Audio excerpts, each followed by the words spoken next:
طب الخطوه اللي جايه ايه تاني بعديها؟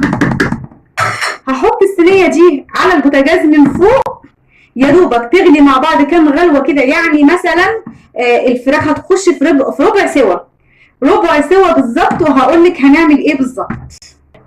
وكده بعد ما حطينا صينيه الفراخ فوق على البوتاجاز، بص عملت ازاي، ريحتها جميله جدا جدا. والخلطه اللي انا عملتها اللي هي التتبيله دي بتاعت الشوي، خلاص كده الفراخ دخلت اهي، قربت على السوا، حاجات بسيطه يعني، خدت ربع سوا كده او زياده شويه. وشربت التتبيله، الفراخ دخل جواها التتبيله دي اهم حاجه. هنعمل ايه بقى اللي هي المرحله الاخيره؟ هننزلها الفرن تاخد حوالي ربع ساعه، وبعد كده هنفتح الشوايه ندي لون، وبعد كده هنوريكم هتبقى عامله ازاي.